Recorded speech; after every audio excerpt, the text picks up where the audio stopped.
नमस्कार मित्रों, मैं हूं मनोज ओझा और हम पढ़ रहे हैं संस्कृत व्याकरण। संस्कृत व्याकरण के अंतर्गत हम संधि प्रकरण पढ़ रहे थे और संधि में हमने स्वर संधि और व्यंजन संधि पढ़ ली है।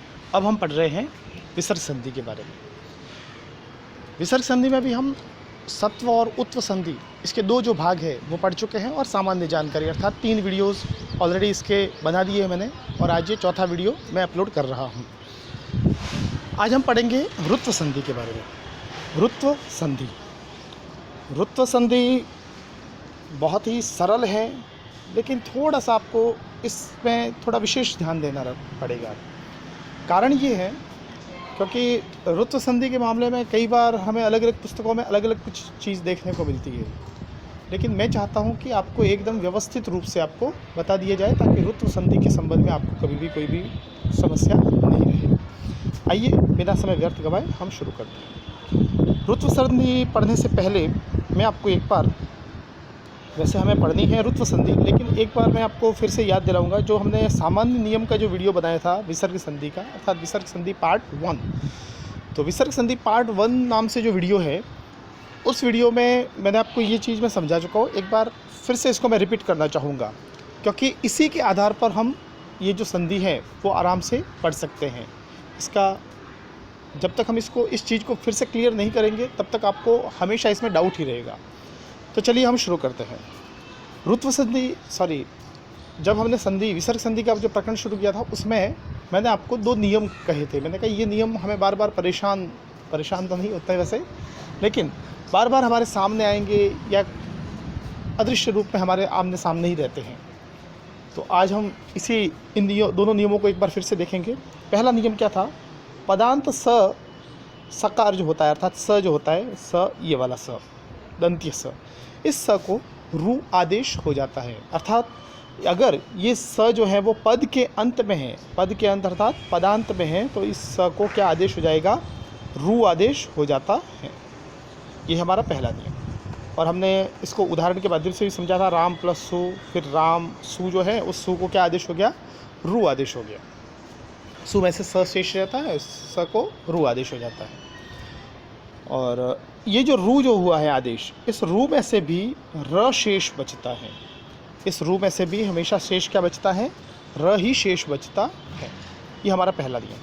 मित्रों, समझ में आ रहा होगा आपको कि सु औजस अम और शस्ताभ्याम पेस केभ्याम व्यस गसिभ्याम व्यस गसोसाम गियो सुप, ये हमने जो सुप प्रत्यय जो पढ़े थे, उन प्रत्ययों में हालांकि ये जब भी प्रत्यय किसी के पीछे लगाते हैं प्रथमा विभक्ति एक वचन में सु, तो सु में से जो स शेष रहता है, अब ये प्रत्यय जुड़ने से ये पदांत माना जाएगा, तो इस स को क्या आदेश हो जाएगा? रू आदेश हो जाता है और इस रू में से र ही शेष बचता है। अब तक हमने पहले नियम के अनुसार ये पढ़ा। दूसरा नियम क्या कहता है कि पदांत रेफ यानी र, पद के अंत में यदि ये पदांत में है, पदांत र अगर है, तो और उसके बाद में वर्गों के पहले, दूसरे अथवा तीनों स, अर्थात स, श और श, इनमें से अगर कोई भी वर्ण जो है, इनमें से कोई भी वर्ण हो, तो ये जो स जो था, स को रू बनाया, उस रू का र शेष रहा और इस र को विसर्ग आदेश हो जाता है।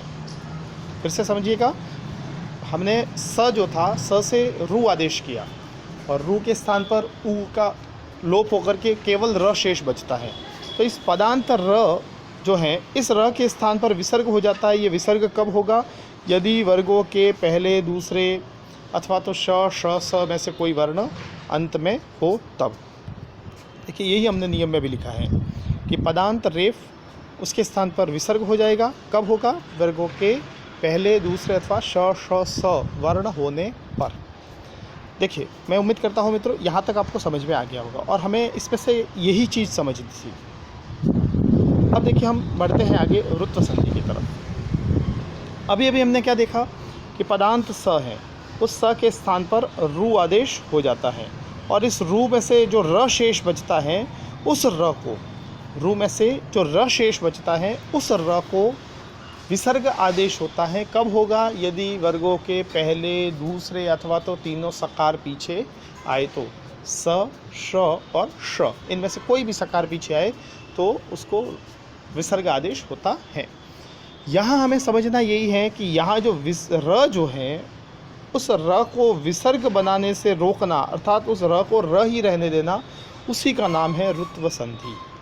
उसी का नाम क्या है? रुत्व संधि। फिर से समझिएगा, ये है स, पदांत स, इसके स्थान पर रू आदेश हुआ, इस रू में से र शेष बचा, और इस र के स्थान पर हम जो विसर्ग कर रहे थे, बस इस विसर्ग से र वाली प्रोसेस को, इसको रोकना, उसी का नाम है, अर्थात र जो है उसको र ही रहने देना, उसी को कहते हैं हम रुत्व संधि। चलिए, अब उम्मीद करूंगा कि आपको रुत्व संधि बहुत जल्दी से समझ में आ जाएगी। तो देखिए, पदांत स है, इस स के स्थान पर रू आदेश हुआ, पदांत स के बाद में रू आदेश हुआ, और रू के स्थान पर र आदेश हो गया। अब ये र कौन सी स्थिति में र रहेगा, हमें जो मूल रूप से समझना है वो ये समझना है कि र कौन सी स्थिति में। देखो, यहाँ तक की प्रोसेस हम पहले वाले नियमों में पढ़ चुके हैं। इस नियम में हमें एक्स्ट्रा क्या जानना है कि अ को छोड़ करके कोई भी अन्य स्वर हो। थोड़ा सा बड़ा कर लेते हैं इसको। देखिए अब कि पदांत स के स्थान पर रू हो गया, ये तो हम पहले पढ़ चुके हैं। अब यहाँ हमें क्या पढ़ना है? अ को छोड़ करके कोई भी अन्य स्वर हो, ये भी हम चीज़ पहले पढ़ चुके हैं। क्या पढ़ा था हमने कि कभी भी जो विसर्ग जो होता है वो किसी ना किसी स्वर के साथ अटैच होता है। ये मैंने वर्णमाला पढ़ाते समय भी आपको बताया था, और हालांकि इसका उच्चारण करना भी बताया था। तो इस र के ठीक पहले कोई ना कोई स्वर ही होगा, और वो स्वर जो है वो अ से भिन्न होना चाहिए, अर्थात अ नहीं होना चाहिए। अ नहीं होना चाहिए, इसके पीछे भी रीज़न है। इसका कारण ये है क्योंकि अ होगा तो ये कहीं ना कहीं यही सारा सूत्र जो है वो उत्व संधि से जा कर के मैच हो जाएगा। तो इसलिए अ नहीं होना चाहिए। अ को छोड़ करके बाकी 13 स्वर में से अ को छोड़ दिया तो बाकी 12 स्वरों में से कोई भी हो सकता है। बात करते हैं पीछे। तो यहाँ जो है वर्गों के पहले, दूसरे अथवा तीनों श, श और स, इनको छोड़ करके कोई भी स्वर या व्यंजन हो, कोई भी वर्ण हो। देखो मैंने यहाँ क्या लिखा है, अन्य कोई भी वर्ण हो सकता है, क्योंकि अगर वर्गों के पहले, दूसरे श, श, स अगर होगा तो क्या हो जाता है, र को विसर्ग आदेश हो जाता है, और हमें क्या करना है? विसर्ग को रोकना है।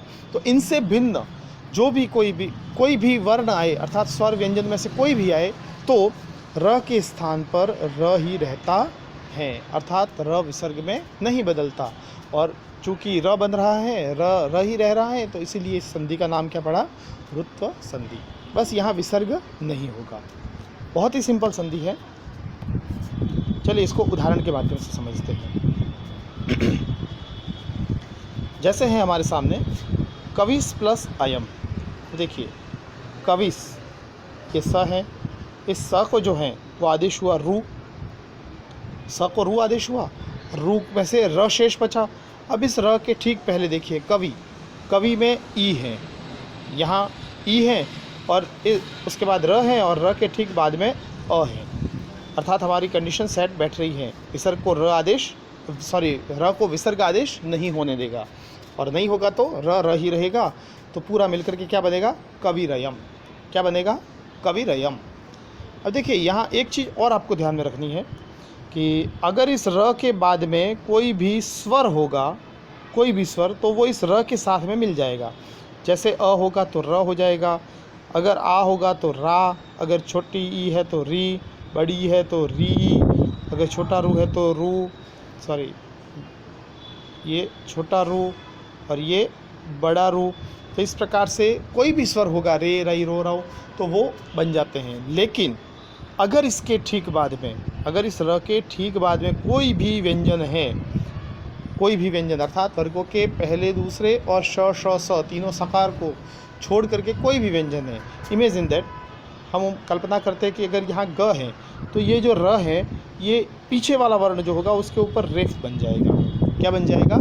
रेफ बन जाता है। चलिए अभी हम उदाहरण पढ़ेंगे, उसके माध्यम से हमें और समझ में आएगा।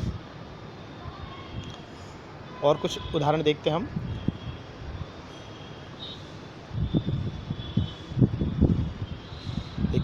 हरेस प्लस इदम। अब देखिए यहाँ कई बार हमें कंफ्यूज करने के लिए विसर्ग भी दिया हुआ होता है, कई बार रू भी होगा। हालांकि कठिनाई स्तर जो देखिए कक्षा 10 के विद्यार्थियों तक के लिए तो इसको कठिन बनाने की, और ना ही रीड के विद्यार्थियों के लिए इसको कठिन बनाने की कोशिश की जाती है। लेकिन इस कंसेप्ट, मुझे लगता है कि आपको ये कंसेप्ट जो है वो बड़े अच्छे से समझ में आ गया होगा। अब देखिए क्या कहता है, हरेस प्लस इदम, तो स जो है इसके स्थान पर र आदेश हो जाएगा, तो हरे रिदम इस प्रकार से बना। फिर है गोस प्लस अयम, तो स के स्थान पर र होकर के गौरयम बना। प्रातस प्लस अयहम, प्रातः स जो है स के स्थान पर र हो गया, तो प्रातरहम। हालांकि पूरी प्रोसेस में आपको समझा चुका हूँ कि कैसे बनता है, लेकिन स के स्थान पर या विसर्ग के स्थान पर र होना, उसी का नाम है रुत्व संधि। पितुस प्लस आज्ञा, पितुराज्ञा। अब देखिए यहाँ व्यंजन वाला, यहाँ देखिए व्यंजन जो है, व्यंजन के माध्यम से हम कैसे करते हैं, निस प्लस धनम, तो स जो है उसको निर्धनम हो गया, निर प्लस धनम। और यहाँ ये जो र जो है वो पीछे वाले वर्ण के ऊपर अर्थात रेफ बन जाता है, तो कैसे होगा, निर्धनम, इस प्रकार से बन जाएगा। इसके बाद है ऋषिस प्लस वदति, ऋषिर वदति, ये भी व्यंजन है, तो पीछे वाले वर्ण के ऊपर रेफ बन गया रहा। मातुस प्लस आज्ञा, मातुराज्ञा। हरिस प्लस जयति, हरिर जयति। हरिस प्लस अवदत, हरिरवदत। गुरोस प्लस भाषणम, गुरोर्भाषणम। और निस प्लस दयः, निर्दयः। इस प्रकार से ये रूप सिद्ध होते हैं।